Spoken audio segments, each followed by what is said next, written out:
요한복음 17장을 보면은 이 10장에 기록되어 있는 내용은 예수님께서 십자가를 지시기 전에 대세상적인 그 직분을 가지시고 드리신 기도다라고도 그렇게 신학자들은 대부분 이야기를 합니다. 근데 그 기도의 내용을 보게 되면은 몇 가지 핵심적인 내용이 있는데 그 중에 몇 가지 살펴본다면 첫 번째는요, 저희들을 하나님이 택하신 백성들, 그래서 예수 그리스도를 영접한 성도를 거룩하게 하여 주옵소서라는 기도예요. 그래서 하나님의 말씀은 진리입니다. 진리로 저희들을 거룩하게 하옵소서라는 그런 간절한 기도가 있고, 또 하나 우리가 잘 알고 있는 것처럼 하나 되게 하소서라는 기도입니다. 그래서 하나님이 택하신 모든 백성들이 예수 그리스도 안에서 하나가 되는 일들을 위하여서 간절히 주님은 십자가를 지시기 전에 대제사장으로서의 직분을 가지시고 드리신 기도의 내용이다라고 말할 수 있습니다. 한번 따라하시 바랍니다. 하나 되게 하소서. 하나 되게 하소서. 지금도 하나님 보좌 우편에서 주님께서 우리를 바라보시면서 믿음의 공동체인 교회를 바라보시면서 드리시는 간절한 기도 가운데 하나가 바로 이제 하나 되게 하소서라는 기도로라는 사실을 기억하시기를 주님으로 축원을 드립니다. 그래서 바울은 에베소서 4장 3절에 보게 되면 이렇게 이제 권면합니다. 평안에 매는 줄로 성령의 하나 되게 하신 것을 힘써 지키라라고 그렇게 이제 이 빌립보 예배소 교회 성도를 향해서 그렇게 권면합니다. 평안에 매는 줄로 서로 화평하고 화목하며 또 서로 평강 가운데 행하는 일을 행하면서 성령의 우리를 하나로 부르셨다는 거예요. 그리스도 몸을 이루는 한 지체로, 한 몸을 이루는 그 지체의 각 부분으로 우리를 부르셨기 때문에 이제는 하나 되게 하신 것을 어떻게 하라고요? 그냥 지키려면 지키고 말려면 말하라 하는 게 아니라 특별히 마음을 써서 힘써 지키라라고 그렇게 언급하고 권면을 하고 있습니다.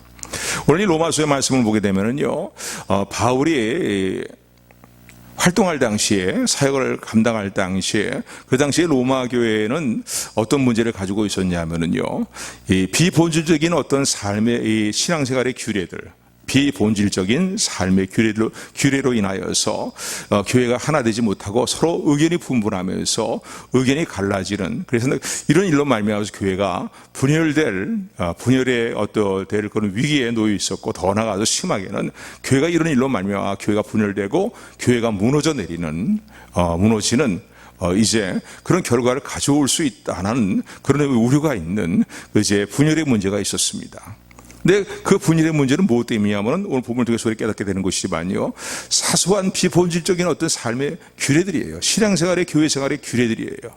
그러니까 이런 규례들 때문에 본질적인 문제가 아니고 비본질적인 문제, 전에도 말씀을 드렸지만 고린도서 강의할 때 말씀드렸지만은 아디아포라에 속한 문제다라고 신학적으로 그렇게 표현한다고 말씀을 드렸습니다. 그러니까 본질적인 문제가 아니다, 비본질적인 문제인데 그 비본질적인 문제에 근거한 삶의 규례 두 가지 때문에 오늘 본문은 그렇게 언급하고 있어요. 두 가지 문제를 언급하고 있는데, 교회가 하나 되지를 못하고 분열되고 더 나아가서는 교회가 이런 상태가 계속 심하게 되면은 무너질 수도 있는 그런 이제 우려가 있는, 염려가 있는 그런 상황 가운데 놓여 있는 것을 오늘 본문의 말씀을 통해서 깨닫게 됩니다. 그래서 오늘 본문의 말씀을 보게 되면요, 그럼 그 두 가지의 어떤 문제라고 볼 수 있겠는데, 두 가지의 어떤 비본질적인 사소한 규례라고 볼 수 있겠는데, 첫 번째는 먹고 마시는 문제입니다. 식물, 먹고 마시는 문제인 거예요. 근데 이 먹고 마시는 문제에 있어서 교회가 하나 될 수가 없는 그런 상황인데, 이런 문제에 대해서 서로 하나가 되지 못하고 이런 일들로 말미암아서 서로 자기의 의견을 주장하면서 의견이 분분한 가운데 내 의견이 옳다, 너의 의견은 틀리고 너의 생각은 틀려 먹었다, 이런 식으로 하면서 서로 이제 업신여기고 서로를 비판하고 그리고 서로를 판단하는 그런 일들이 일어나게 되었다는 거예요. 로마계의 어떤 성도는요, 교회에 있는 어떤 성숙한 성도는 이런 생각을 가졌을 것입니다. 오늘 본문을 통해서 그 생각해 볼 수 있는 것은요, 하나님이 먹으라고 주신 모든 음식들인데, 하나님이 주신 모든 음식들인데 그 모든 음식들 하나님께 감사하고 먹으면은 괜찮다는 거예요. 그게 다 선하다는 거예요. 그까짓 우상에 바쳤던 제물이라 할지라도 그거 하나님께 감사하고 못 먹겠냐 이거예요. 믿음이 좀 성숙한 사람들이고 강한 사람들이라고 볼 수 있겠죠. 이런 부류의 사람들이에요. 근데 로마 교회뿐만 아니라 초대교회, 고린도 교회도 그렇고요, 이런 문제가 항상 문제가 되었습니다. 근데 사실은 무엇을 먹고 마시냐라는 문제는요, 그렇게 본적인 문제가 아닌 것이에요. 더구나 이것이 먹고 마시는 문제가 왜 문제가 되었냐면요, 그 당시 초대교회 당시에 대부분 고린도 교회도 마찬가지고 로마서 교회도 마찬가지고 지역에 있는 교회도 마찬가지고요, 시장에 내다 파는 그 육류, 고기 종류들이요 대부분 우상에게 먼저 이제 제물로 바치고 난 다음에 그 제물을 시장에 내다가 파는 그런 이제 육류들이었어요. 그렇기 때문에 시장에서 파는 모든 육류 대부분이 다 그런 거기 때문에 그거에 대해서요 믿음이 연약한 성도를 나 그거 못 먹겠다 말이에요. 그거 우상에게 일단 다 바쳤던 제물들인데 시장에 내다 파는데 그걸 우리가 어떻게 먹느냐, 그러면서 그거 먹지 않고 나는 채소만 먹겠다라고 하면서 믿음이 연약한 성도들이요 오히려 믿음이 강한 성도들에 대해서 이 판단하는 이제 그런 이제 잘못을 범하고 있었다는 거예요. 그런가 하면 믿음이 강한 성도들은요 모든 걸 다 먹을 수 있다는 믿음을 갖고 있는 성도는 어땠냐면은 그 가지고 아까 말씀드린 것처럼 하나님이 다 주신 건데 그 가지고 아무것도 아니다, 하나님께 다 감사하고 먹으면 된다라는 거예요. 뭐 이것을 오늘날 얘기한다면 옆집에 제사 드리는 음식을 가져왔는데 그걸 먹어야 되느냐 먹지 말아야 되느냐 뭐 이런 문제로 이제 의견이 분분한 것 같은 그런 상황이라고 볼 수 있습니다. 그런데 이런 먹고 마시는 문제로 말미암아서 의견이 분분하게 되고 서로 마음이 하나가 되지 못하고 나눠지게 되는 그런 상황까지 이르게 되었다는 거예요. 그러니까 믿음이 강한 사람들은요 그것까지 아무것도 아닌데 그거 못 먹고 있냐 말이지, 그거 뭐 이렇게 두려워하고 그러냐 말이면서 오히려 못 먹는 믿음이 연약한 성도를 보면서 업신여기고 비판했다는 거예요. 그러니까 믿음이 연약한 성도는요 그 음식을 뭐 감사하면서 먹고 하나님께 감사드리며 먹는 이제 믿음의 성숙한 성도를, 강한 성도를 보면서 오히려 또 자기 나름대로 속으로 판단하고 입으로 판단했겠죠. 그 우상에 바쳤던 제물인데 그걸 막 먹냐고 말이죠. 아마 이런 일들로 말미암아서 교회 안에 이제 이 업신여기고 판단하는 그리고 비방하는 이런 모습이 될 뿐만 아니라 더 나아가서 서로의 인신을 공격하는 말이죠. 비판하는 일들로 말미암아 비판하게 되는, 공격하게 되는 그런 결과를 가져오게 됐고, 그 일로 말미암아 결국은 분열과 결국은 교회가 성령이 하나 되게 하신 것이 갈라지고 무너지는 그런 상황까지 이르게 되었다라는 것입니다. 또 하나의 문제는요 날과 달과 절기를 지키는 문제입니다.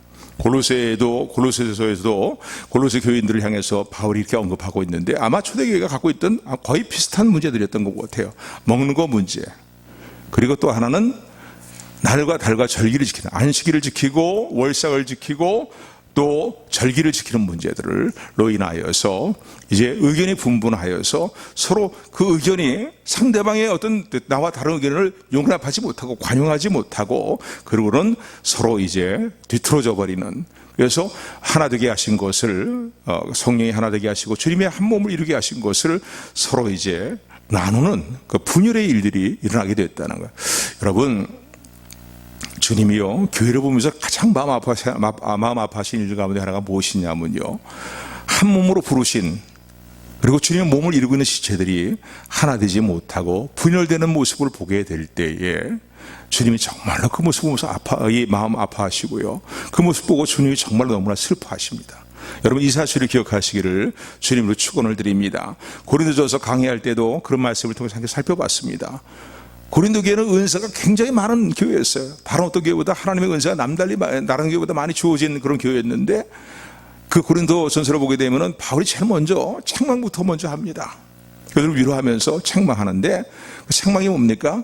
무려 석장 넉장 거쳐서 말이죠. 고린도서 16장에 그런 내용의 말씀인데, 석장 넉장에 거쳐서 뭘 언급하냐면요, 너희가 어떻게 편당을 나누고 그리고 교회 안에서 서로 내 편을 가르면서 교회를 갈라지게 만드냐고, 그렇게 이제 한탄하면서 책망하는 내용들을 볼 수가 있습니다. 나는 바울 편이다, 나는 베드로 편이다 말이지, 뭐 나는 아볼로 편이다, 심지어는 난 그리스도 편이다라고 그렇게 하면서 한 몸을 이루게 하셨는데 서로 편당을 지면서 나눠진다는 거예요. 이런 모습을 볼 때 주님이 정말로 슬퍼하시고 마음 아파하시느라 사실을 기억하시기를 주님으로 축원을 드립니다. 또 오늘 본문도 마찬가지고 본질적인 문제가 아닌 건데 비본질적인 문제예요. 아디아포라에 속해 있는 문제가 있는데 먹고 마시는 문제, 날과 달을 정리기를 주장하면서 서로 의견에 맞지 않다고 나눠지고 분열되는 모습을 볼 때에 주님이 마음 아파한다는 사실을 기억하시는 우리 모두가 되기를 소원합니다. 오늘 본문에 두 가지를 언급하고 있지만요, 꼭 날과 달과 절기를 지키는 문제뿐만 아니라 먹고 마시는 문제뿐만 아니라 이외에도 우리 신앙생활에 있어서 많은 비본질적인 많은 문제들이 있습니다. 그렇죠? 그런데 그것은 이럴 수도 있고 저럴 수도 있는 문제인 거예요. 아디아포라에 속하는 문제는 뭐냐면 본적인 문제가 아니기 때문에 나의 선한 신앙의 양심으로 생각하고 판단함으로 말미암아 결정 짓는 나의 행동의 거치다라고 말할 수 있습니다. 그런 문제들이 있어요.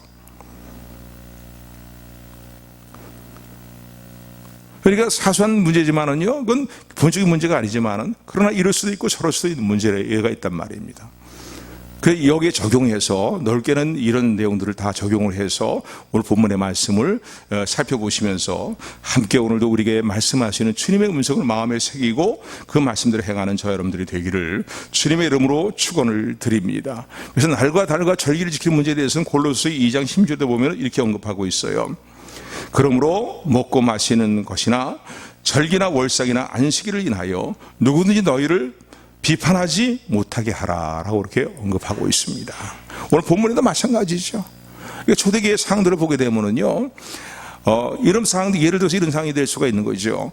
유대인들은 안식일 날 모여서 이제 하나님 앞에 예배를 드리고 제사를 드렸다라고 볼 수 있겠죠. 근데 안식일을 지켜요. 안식일을 지키는데 예수님이 십자가에 대속의 죽음을 죽으시고 부활하신 이후에 초대기의 성도는 어떻게 했습니까? 안식일 날을 하나님께 예배하는 날로 지키는 것이 아니라 예수님의 부활하신 날을 기념하여서 이제 안식일이 주일의 개념으로 바뀌게 됩니다. 왜냐하면 주님이 주일날 부활하셨기 때문이에요. 바뀌게 됐기 때문에 주일날 모여서 예배를 드리게 되었거든요. 그런데 오늘날 와서 이 문제를 놓고서는 야, 지금도 안식교도들은요 그렇게 얘기하잖아요.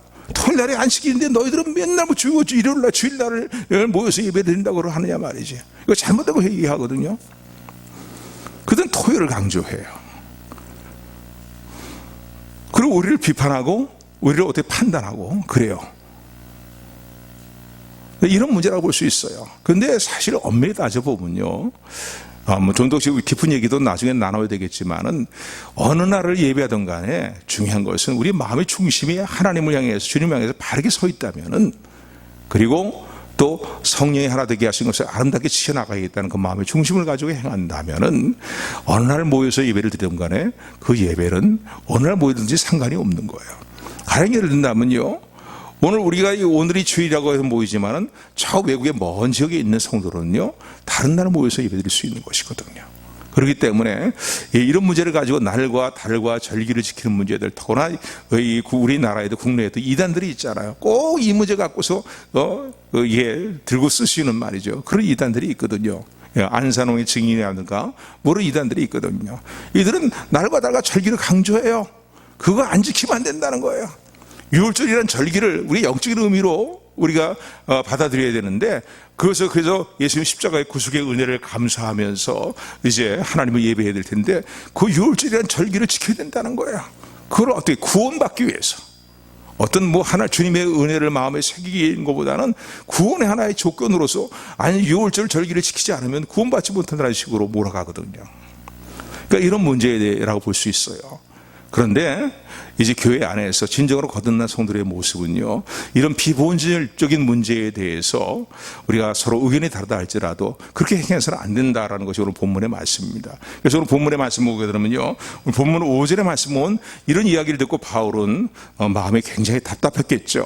그러면서 그들에게 무엇을 말하고 있냐면요, 한마디로 결론 짓기를 5절의 말씀 보면 이렇게 결론을 짓습니다.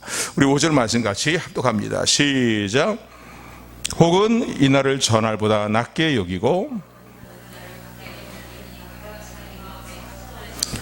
아멘. 비본질적인 어떤 삶의 규례들, 본질적인 문제가 아니에요. 비본질적인 삶의 규례들은 이럴 수도 있고 저럴 수 있다는 거예요.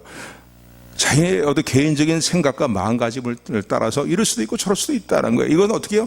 각각 자기에게 속인에 오른 대로 확정지라는 거예요. 마음에 확정짓고 그대로 행하라는 겁니다. 그러면서 이제 언급하는 내용이 무엇이냐면은 이런 어떤 이 비본적인 삶의 규례에 대해서 서로 주장하고 내 것만 옳다고 상대방을 업신여기고 비판하고 판단한 그런 일보다 정말 각성된 마음으로 도움이 될 일이 있는데, 그것은 무엇이냐면은, 각성된 마음으로 도움이 될 일은 서로 비판하고 업신여기고 판단하는 것보다 서로를 이해하고 서로를 용납하는 마음가짐을 갖는 것이 중요하다는 거예요. 이런 문제 갖고 서로 비판하고 용납하지 아니하고 말이 서로 심지어는 정죄하는 자리까지 나가게 된다면은 그건 주님의 하나 되게 하신 것을 정말 어긋나게 하는 행동들이다라고 말하고 있습니다. 그래서 오늘 본문의 말씀 보면은요, 이렇게 말씀하고 있죠.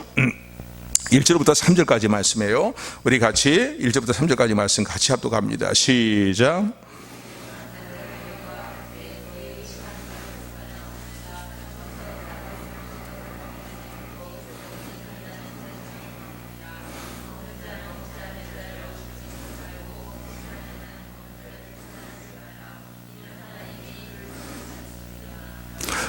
이러한 이제 하나 되지 못하고 분열의 위 가운데 있는 로마 교회를 향해서 바울이 주신 각자 마음에 자기 생각에 오른 대로 확정하고 결정을 짓되, 그러나 상대방이 다른 성도가 나와 의견이 다른다고 해서 비판하거나 이 비본질적인 삶의 규례에 대해서는 비판하거나 정죄하지 말고 업신여기지 말고 어떻게 하라고요? 이해하고 관용하기 위해서, 용납하기 위해서 서로를 받으라는 거예요. 한번 따라하세요. 서로를 받으라. 그러니까 상대방이 나와 다른 어떤 삶의 규례를 주장한다 할지라도 그 주장하는 모습 그대로 받아들이라는 거예요. 그러니까 서로를 받아들이라는 거예요. 그래서 이 1절에 보면 너희가 받되라고 하고 있어요. 그죠? 믿음이 열악한 자를 너희가 어떻게 해요? 받되. 그의 의심하는 바를 비판하지 말고 그를 받아들여야, 그의 주장을, 그의 생각을 받아들이고 이해하라는 거예요. 용납하라는 거예요. 받으라는 의미는 이런 말씀이죠. 사랑으로 이해하고 용납해 주어라, 그런 말씀인 거예요. 그러니까 서로 정죄하고 비판하고 업신여기는 이런 비본적인 문제 가지고 그러지 말고 어떻게 하라고요? 더 중요한 것은 서로를 어떻게 해요? 사랑으로 이해해 주는 거예요. 그리고 상대방의 주장에 대해서도 용납해 주는 거예요. 넌 나랑 의견이 다르고 이런 어떤 삶, 이런 규례를 지키기 위해서 나랑 너무나 틀려. 그러니까 너는 좀 이상하고 너는 믿음이 없고 너는 잘못되고 이러지 말고 이해해주고 용납해주라는 거예요. 왜 그럴까요? 그 이유가 뭐 때문일까요? 왜 나랑 어떤 삶의 규례에 대해서, 비본적인 삶의 규례에 대해서, 여기 본문에 보면 먹는 문제와 날과 달과 절기를 지키는 문제인데, 그 다른 주장을 하고 있는 사람을 왜 이해해 줘야 되고 왜 용납해 줘야 됩니까? 첫 번째 이유는요, 하나님이 저들도 받아주셨기 때문에 지금은 내가 생각하기에는 나보다 이해가 부족한 그런 생각을 주장하는 그런 모습이지만은 마침내 하나님께 저들에게 온전한 이해에 대해서 온전함을 주실 것이다 라는 그런 이제 기대를 저버리지 말라는 겁니다. 그렇기 때문에 어떻게 해요? 이해하고 상대방의 주장을 용납해 주라는 거예요. 3절 4절의 말씀 다시 한번 같이 읽습니다. 우리 3절 4절 같이 합독합니다. 시작. 먹는 자는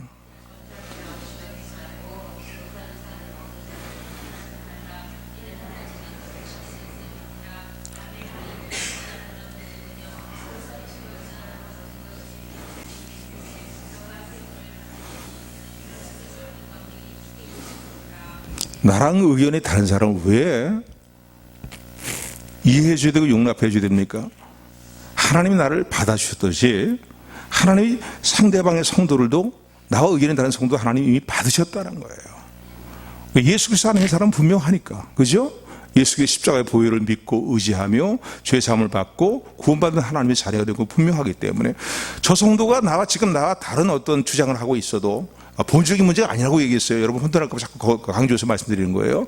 비본질적인 문제로 인한 삶의 규례들, 이렇게 나와 다르다 할지라도 하나님이 저 사람도 받아주셨으니, 저 성도도 받아주셨으니 저 성도도 언젠가는 아직 지금 이해하는 것이 부족하고 좀 어리석은 것 같은 그 주장을 하고 있지만은, 그러나 하나님이 온전케 하실 것이다. 이 믿음을 가지고 상대방을 이해하고 용납하라는 겁니다. 아멘.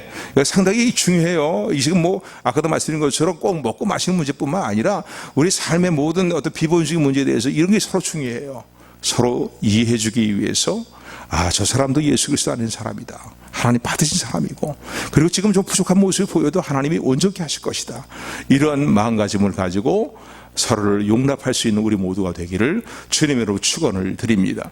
또 하나 이유는 무엇이냐면요, 저들의 그 주장하는, 나와 의견이 다른 삶의 규례들을 주장하는 그 생각과 중심을 보게 되면은 그게 어떤 자기의 어떤 자신을 위해서 주장하는 주장이 아니고 그런 생각들이 아니라는 거예요. 중요한 거는 모든 음식을 다 감사로 먹는 믿음의 강한 자라든가, 아니면 그거 우상에 바쳤다 보니까 그거 안 먹으면 안 돼, 그러니까 난 채소만 먹을 거야 라고 주장하면서 믿음의 강한 자들의 모습을 보며 함부로 판단하는 그들이지만은, 그러나 그들의 마음의 중심이 어떤 것인가를 보라는 거예요. 마음의 중심의 생각이 무엇이냐.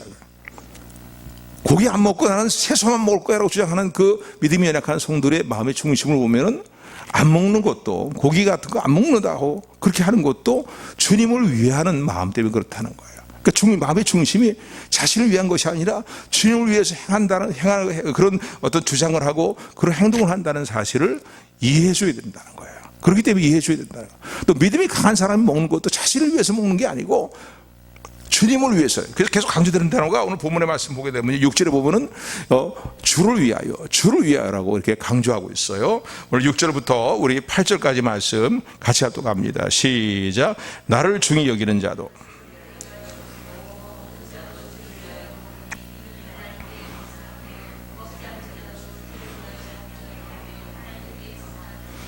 우리 중에 누구든지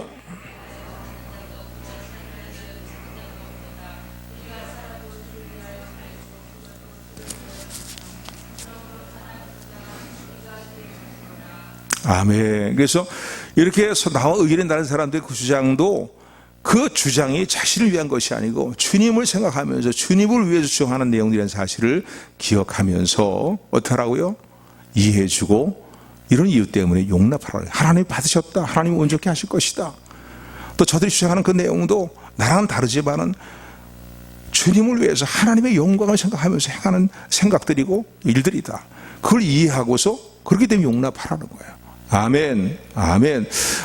이 문제, 우리의 비본적인 모든 삶의 문제에 있어서 이 문제가 우리가 충분한 이해 가운데 행하는 우리 모두가 되기를 주님의 이름으로 축원을 드립니다.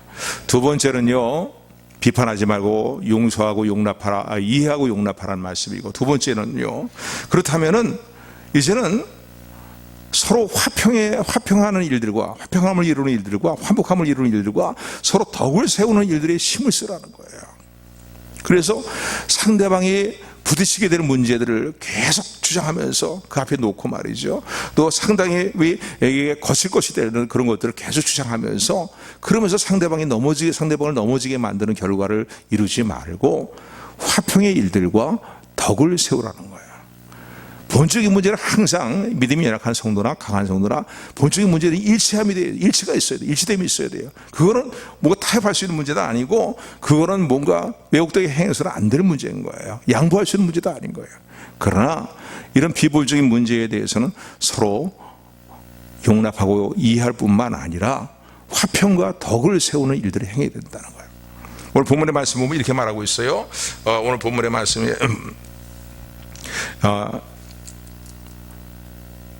13절의 말씀입니다. 우리 13절 말씀 우리 같이 합독합니다. 시작.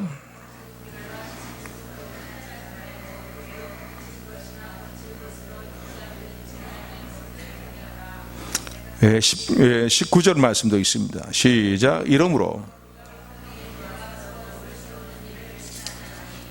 아멘. 그래서요, 서로 화평의 일과 덕을 세우는 데 마음을 쓰라는 거예요. 여기에 마음을 쓰고 살아야 된다는 거예요.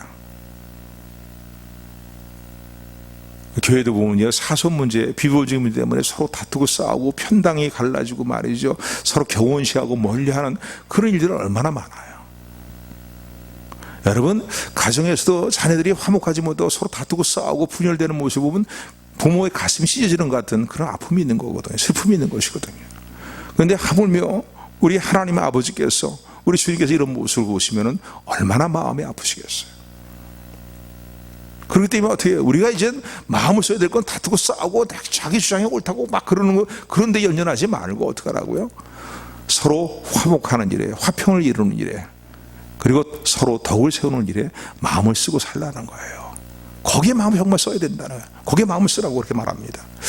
어느 가정에 가족 식구가 3명 있는 가정이 있는데, 그 가족을 보게 되면요, 하나의 예와 얘기지만은요, 맨날 싸우고 다투는 거예요. 가족 식구가 3식구밖에 안 되는데도 엄마, 아버지, 그리고 이제 자녀겠죠. 근데, 세 가족이 맨날 서로 다투고 서로 탓을 하고, 너 때문에 그렇다, 너 때문에 그렇다 하면서 서로 비방하고, 이게 옳은 건데 너는 왜 그러냐 말이지. 자꾸 계속 그러는 거예요. 그런데 그 옆집에 있는 가정은요, 가족 식구가 7명이에요. 그런데 항상 웃음소리가 들려오고요, 항상 화목하고요, 분쟁의 소리가 들려오질 않는 거예요. 그래서 하도 이상해 갖고서 가족 수가 적은 이제 그 가장이 부부가 옆집에 가서요 물어봤습니다. 도대체 우리 가족 식구가 3명밖에 되지 않는데 맨날 서로 의견이 하나가 되지 못해 갖고서 서로 탓만 하면서 서로만 원망하고 서로를 비방하고 하는, 비난하는 그런 모습인데, 어떻게 당신네는 우리의 가족 숫자보다 배가 넘는 가족 숫자들인데 그렇게 웃음소리가 넘치고 화목함이 넘치고 그렇습니까? 그랬더니 그 옆집에 부부가 하는 얘기가 뭐냐면 허허허 웃으면서요, 우리는 다 바보 같은 가족 식구들만 모여있기 때문에 그래요.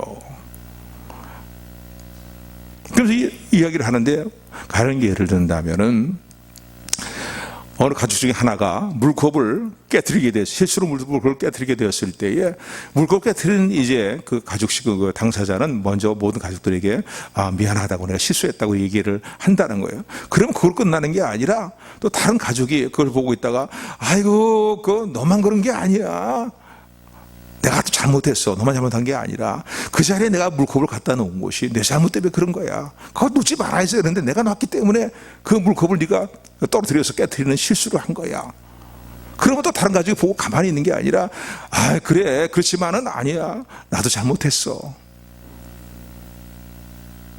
언니가 물컵을 들고 있는데 나 좀 도와달라고 빨리 거기다 물컵 놓고 나에게 와 좀 도와달라고 내가 막 그 언니를 급하게 막 불러댔기 때문에, 언니가 거기다 물컵을 놓고 왔기 때문에 네가 물컵을 쳐서 떨어뜨리게 된 거야. 서로 자기 탓을 하는 거야. 그래서 이렇기 때문에 우리 가족은 가족 식구가 많아도 다투고 싸우는 일이 없습니다 라고 하면서 서로를 배려하는 그런 마음을 갖고 있습니다 라고, 그렇기 때문에 아마 그런 것 같아요, 바보 같은 짓을 서로 하기 때문에 그런 것 같아요 라고 그렇게 이제 이야기를 했다고 합니다. 사실 어떻게 보면 짧은 예화지만은요, 우리 삶에도 좀 생각을 깊이 해볼 만한 그런 내용들입니다. 맨날 상대방 탓만 하는, 너 때문에 말이지, 엄마 때문에, 아빠 때문에, 딸 때문에, 아들 때문에 말이지, 형 때문에, 누나 때문에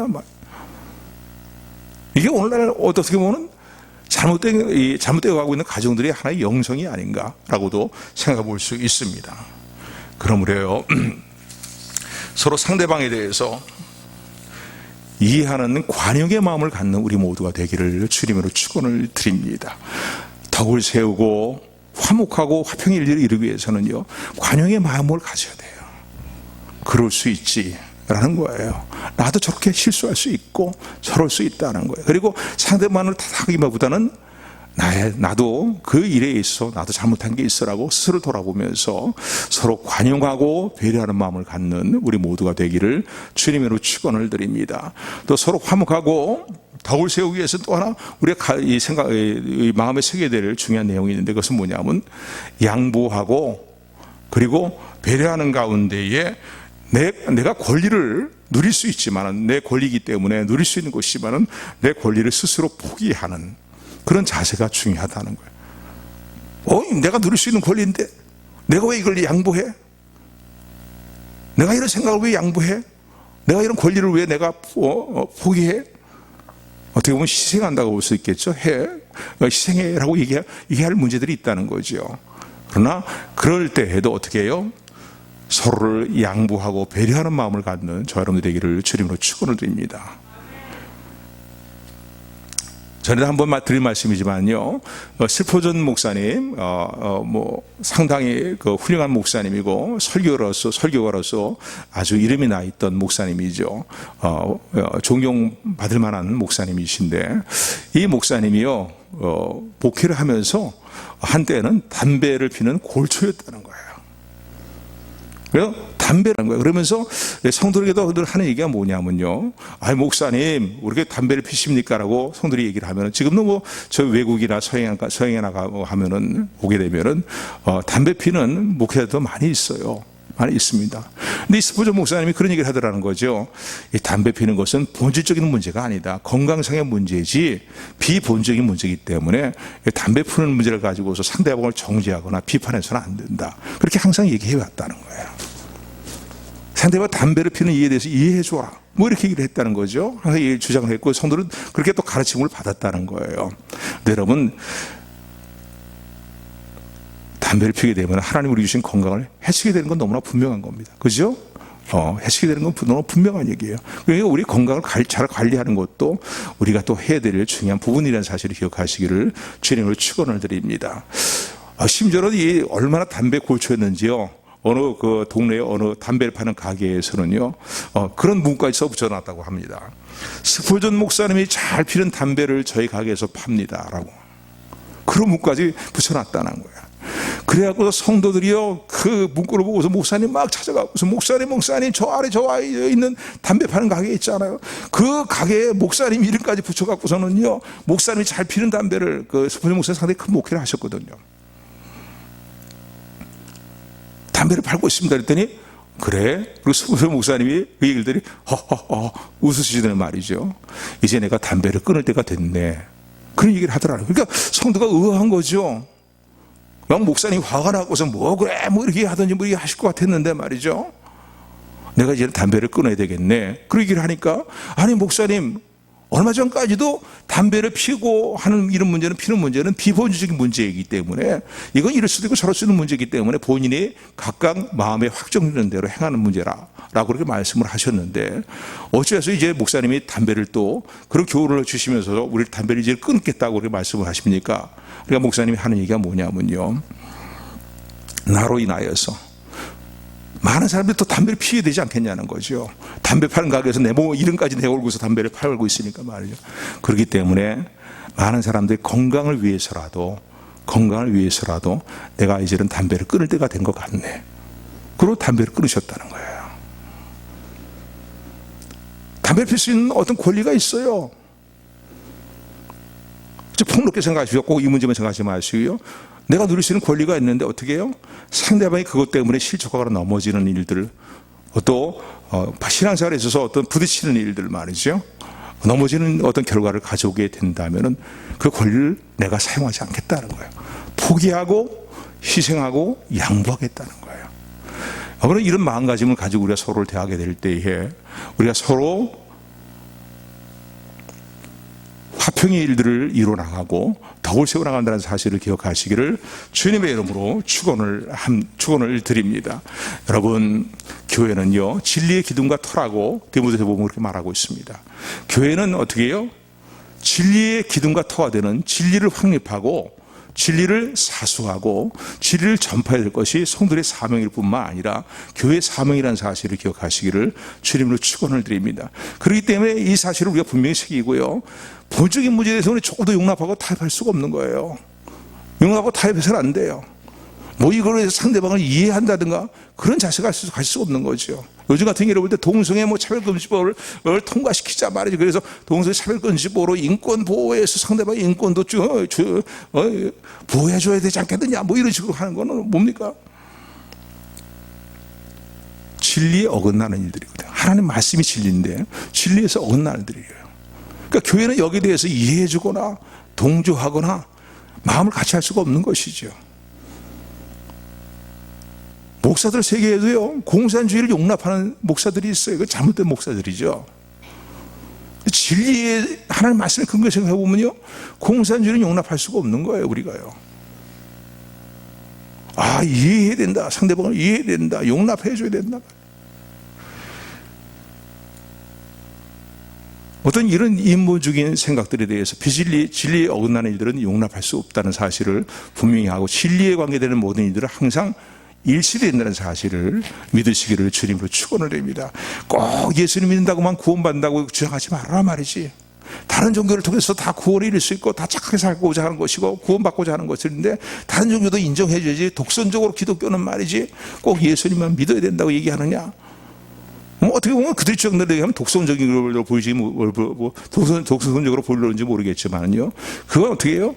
진리를 왜곡시키는 일들이거든요.